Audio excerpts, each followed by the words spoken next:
Seja muito bem-vindo ao canal Radar de Fé, onde estudamos a Palavra de Deus com profundidade, buscando entender o que o Senhor tem para nos ensinar em cada trecho das Escrituras.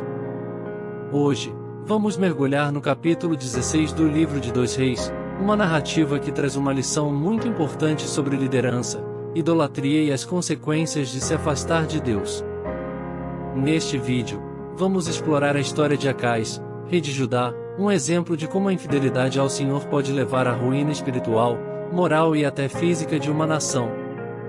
Acais tomou decisões desastrosas, e sua vida serve como um alerta para nós. Ao final deste estudo, teremos um momento de oração, um devocional para que possamos refletir sobre nossa vida e nossa relação com Deus. Que o Senhor fale ao seu coração enquanto lemos e estudamos juntos. O capítulo 16 de 2 Reis nos apresenta um período conturbado na história de Judá. A Bíblia nos relata o reinado de Acais, um dos piores reis de Judá, que se afastou completamente dos caminhos de Deus. O texto descreve sua infidelidade ao Senhor, o que o levou a tomar decisões que trouxeram consequências drásticas para o reino. Ele fez alianças com povos pagãos, se envolveu em práticas idólatras, e em vez de confiar em Deus, colocou sua fé nas forças militares e políticas de nações estrangeiras. É um capítulo que, à primeira vista, pode parecer sombrio e difícil, mas ao mesmo tempo nos ensina valiosas lições sobre a importância da obediência a Deus e as terríveis consequências da desobediência. À medida que avançamos neste estudo, veremos como Acais se desviou dos mandamentos divinos e como suas decisões impactaram não só sua vida, mas também a vida de toda a nação de Judá. O capítulo começa nos dando uma descrição direta de quem foi Acais. Ele começou a reinar com apenas 20 anos de idade, uma idade relativamente jovem para alguém assumir uma responsabilidade tão grande. E o texto é claro ao afirmar que ele não fez o que era reto aos olhos do Senhor, seu Deus, como Davi, seu pai. Aqui, vemos uma comparação imediata com Davi, o grande rei de Israel, que, apesar de seus erros, foi um homem segundo o coração de Deus.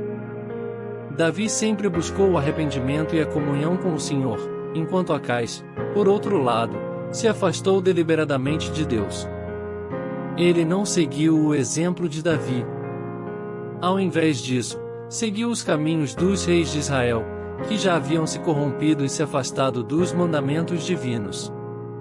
Acais fez o que era abominável aos olhos de Deus, adotando as práticas pagãs dos povos ao redor. Ele chegou ao ponto de sacrificar seu próprio filho no fogo, uma prática comum entre os cananeus e outras nações que adoravam deuses como Moloque. Esse ato de sacrifício humano era um dos piores tipos de idolatria e desobediência que alguém poderia cometer. Deus sempre foi claro em sua rejeição a essas práticas, ordenando que Israel se afastasse completamente dos costumes pagãos das nações vizinhas. O que podemos aprender aqui? A primeira lição é que Deus leva a sério a obediência aos seus mandamentos. Acais, em sua juventude e inexperiência, poderia ter buscado conselhos sábios, poderia ter se voltado ao Senhor para orientação, mas ele escolheu seguir o caminho da desobediência. O resultado foi um afastamento gradual, mas profundo, que não afetou apenas a sua vida pessoal, mas a de toda a nação. Outro ponto importante é que a idolatria nunca começa de forma radical. Acais não começou seu reinado sacrificando seu filho, ele provavelmente começou com pequenos desvios, pequenos atos de desobediência, até chegar a esse ponto extremo. Isso nos alerta para o perigo de permitirmos que pequenos compromissos com o pecado entrem em nossa vida, porque eles podem nos levar, lentamente, para longe de Deus. Nos versículos 5 e 6, vemos as consequências imediatas das escolhas de Acais. Como consequência de seu distanciamento de Deus, Judá passou a ser oprimido por seus inimigos. O rei Rezim, da Síria, e Peça, rei de Israel, formaram uma aliança contra Acais e marcharam contra Jerusalém. Eles cercaram a cidade com a intenção de destruí-la. Embora não tenham conseguido capturar Jerusalém, O simples fato de Judá estar cercado por inimigos era um sinal claro de que a proteção divina estava sendo retirada. Rezim, por outro lado, conseguiu capturar a cidade de Elat, um ponto estratégico no extremo sul de Judá. Com isso, ele expulsou os habitantes de Judá e trouxe sírios para ocuparem a cidade. Esse ato foi mais uma ferida no já enfraquecido reino de Acais. Aqui, vemos um padrão repetido ao longo da história de Israel e Judá: quando o povo ou seus líderes se afastam de Deus, eles se tornam vulneráveis aos ataques dos inimigos. Isso não significa que toda dificuldade ou ataque seja resultado de pecado, mas no caso de Acais, sua desobediência abriu as portas para a invasão de seus adversários. O que isso nos ensina? Que a proteção do Senhor é uma bênção inestimável. Quando permanecemos fiéis a Ele, podemos enfrentar adversidades, mas temos a certeza de que Ele está conosco. Por outro lado, quando escolhemos nos afastar de Deus e de seus caminhos, perdemos essa proteção e nos tornamos suscetíveis às influências destrutivas do inimigo. Também é importante notar que, mesmo quando Acais estava cercado por inimigos, ele ainda não buscou a Deus. Em vez de se arrepender e clamar pela ajuda divina, ele continuou em seu caminho de rebeldia. Em um ato de desespero, Acais comete mais um grande erro. Em vez de se voltar para o Senhor, ele decide buscar ajuda em Tiglat-Pileser, rei da Assíria. Ele envia mensageiros ao rei assírio, não apenas pedindo ajuda, mas se submetendo completamente a ele. Acais se refere a si mesmo como servo e filho de Tiglat-Pileser, algo que mostra claramente sua disposição de se tornar um vassalo do rei assírio, o que representa uma humilhação espiritual e política. Além disso, Acais envia presentes valiosos tirados do templo do Senhor e da casa real, na tentativa de comprar o apoio de Tiglat-Pileser. Ele estava tão desesperado para se livrar de seus inimigos que estava disposto a esvaziar os tesouros de Deus e se curvar diante de um governante pagão. Tiglat-Pileser, por sua vez, atende ao pedido de Acais. Ele ataca Damasco, a capital da Síria, mata o rei Rezim e toma a cidade. Embora essa vitória tenha aliviado temporariamente a pressão sobre Judá, o custo espiritual e político foi imenso. Aqui, mais uma vez, aprendemos sobre os perigos de buscar soluções mundanas para problemas espirituais. Acais, em vez de se arrepender e clamar ao Senhor, colocou sua confiança no poder militar e na política de uma nação estrangeira. Ele não percebeu que, ao fazer isso, estava entregando a soberania de Judá nas mãos de um inimigo espiritual. Essa é uma lição poderosa para nós.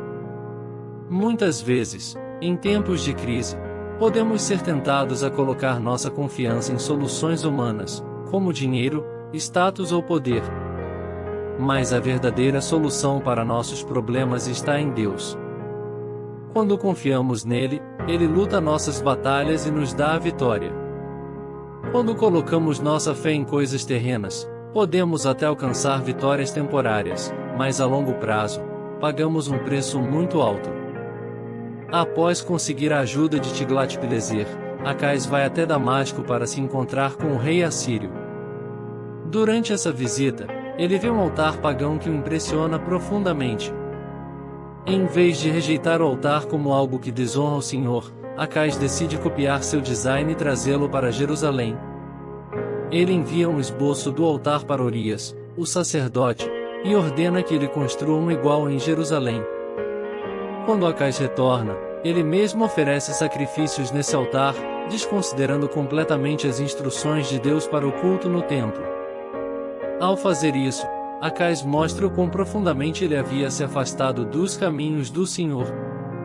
Não apenas ele adota práticas pagãs, como também corrompe o próprio templo de Deus em Jerusalém, um lugar que deveria ser santo e separado para a adoração exclusiva do Senhor. Ele coloca o altar pagão no centro das atividades religiosas de Judá, substituindo o altar original, que havia sido designado por Deus. O sacerdote Urias, que deveria ter resistido a tal profanação, obedece cegamente às ordens do rei. Isso nos mostra que a corrupção espiritual não apenas havia afetado a realeza, mas também o sacerdócio. Aqueles que deveriam ser guardiões da fé estavam agora cooperando com a idolatria, algo que era absolutamente abominável aos olhos de Deus. Além disso, Acais faz várias outras mudanças no templo. Ele remove a pia de bronze e o grande tanque de bronze, conhecido como mar de fundição, que eram usados para as purificações rituais, e os coloca em outro lugar. Ele também altera a entrada do templo, movendo-a para acomodar os desejos do rei da Assíria.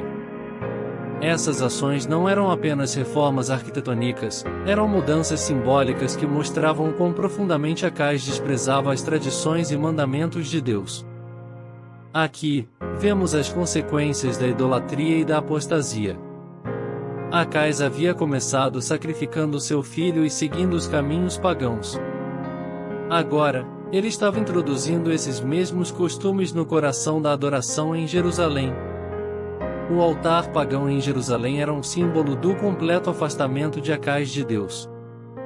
O que podemos aprender dessa parte da história é que o pecado e a desobediência não permanecem isolados.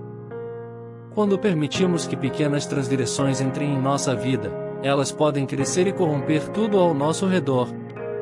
Acais começou seguindo as práticas dos povos vizinhos e terminou corrompendo o templo de Deus. Outro ponto importante é que aqueles que deveriam ser líderes espirituais, como Urias, muitas vezes sucumbem à pressão do poder político ou às tendências culturais de sua época. Isso nos mostra a importância de permanecermos fiéis à palavra de Deus, independentemente das circunstâncias ou das influências externas. Finalmente, nos versículos 19 e 20, lemos sobre a morte de Acais. Ele morreu e foi sepultado em Jerusalém, mas o texto não menciona que ele foi enterrado junto aos reis de Israel, o que pode indicar que ele não foi honrado da mesma forma que outros reis. O reinado de Acais foi um dos mais sombrios da história de Judá. Ele deixou um legado de apostasia, idolatria e uma nação espiritualmente enfraquecida. No entanto, a misericórdia de Deus não foi completamente retirada de Judá, pois o próximo rei, Ezequias, faria reformas significativas para restaurar a adoração verdadeira ao Senhor. Essa última parte do capítulo nos lembra que, embora os reis e líderes terrenos sejam falhos, Deus continua a reinar soberano. A morte de Acais marcou o fim de um período sombrio, mas também preparou o caminho para uma renovação espiritual sob a liderança de Ezequias. O capítulo 16 de 2 Reis nos oferece um poderoso contraste entre obediência e desobediência. A vida de Acais nos alerta sobre os perigos de nos afastarmos de Deus e de nos conformarmos com os padrões do mundo ao nosso redor. Ele escolheu seguir os caminhos das nações pagãs, e isso trouxe grande destruição para si e para o povo de Judá. Por outro lado, este capítulo também nos lembra da importância da fidelidade a Deus. Embora Acais tenha feito grandes estragos, o próximo rei, Ezequias, traria reformas e restauraria a adoração ao verdadeiro Deus. Isso nos dá esperança de que, mesmo quando as coisas parecem sombrias, Deus sempre tem um plano para restaurar e redimir seu povo. Nosso chamado, como cristãos, é permanecer fiéis ao Senhor, mesmo em tempos de dificuldade. Não devemos permitir que as influências do mundo nos afastem da verdade de Deus. E, quando erramos, temos a oportunidade de nos arrepender e voltar para Ele, sabendo que seu perdão e misericórdia estão sempre disponíveis. Agora, vamos encerrar com um momento de oração, pedindo a Deus que nos ajude a permanecer firmes em Sua palavra e a não cairmos nas armadilhas da idolatria ou da desobediência. Que possamos aprender com os erros de Acais e buscar viver uma vida que honre ao Senhor em todos os aspectos. Pai Celestial, nós te agradecemos por mais uma oportunidade de estudar a Tua palavra. Obrigado porque, através das Escrituras, o Senhor nos dá exemplos para que possamos aprender e crescer espiritualmente. Hoje, refletimos sobre a vida do rei Acais e vemos como o afastamento de Ti pode trazer destruição e dor. Pai, te pedimos que nos ajudes a não seguirmos os caminhos de Acais, mas a permanecermos firmes em Teus mandamentos, buscando sempre a Tua vontade. Senhor, perdoa-nos pelos momentos em que deixamos que influências externas ou nossos próprios desejos nos afastassem de Ti. Sabemos que o Senhor é misericordioso e sempre está pronto a nos perdoar quando nos arrependemos. Hoje, queremos renovar nosso compromisso contigo, Senhor, pedindo que o Teu Espírito Santo nos guie e nos dê sabedoria em nossas decisões. Que possamos aprender com a história de Acais e escolher sempre a obediência, mesmo quando o mundo ao nosso redor nos oferece caminhos mais fáceis. Ajuda-nos a confiar em Ti em todas as áreas de nossa vida, sabendo que o Senhor é o nosso refúgio e fortaleza. Também Te pedimos, Pai, pelas áreas de nossa vida que ainda não entregamos completamente a Ti. Ajuda-nos a não apenas Te servir em palavras, mas em ações, com um coração sincero e disposto a Te obedecer em tudo. Que não venhamos permitir que qualquer forma de idolatria ou afastamento da Tua verdade entre em nosso coração. Senhor, que essa oração possa tocar o coração de cada pessoa que está assistindo este vídeo. Que eles sintam o Teu amor, Tua presença e Tua paz em suas vidas.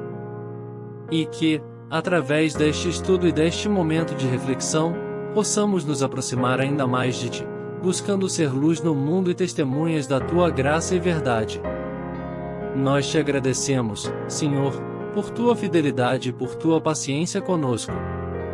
Ajuda-nos a crescer diariamente em nosso relacionamento contigo e a seguir Teus caminhos com firmeza.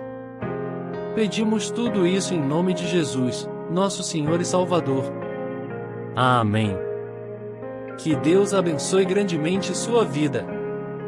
Se este estudo falou ao seu coração, não se esqueça de curtir este vídeo e compartilhar com outras pessoas que também possam ser edificadas pela Palavra de Deus. Continue nos acompanhando no canal Radar de Fé para mais estudos e momentos de reflexão. Nos vemos no próximo vídeo, e que a paz de Cristo esteja com você.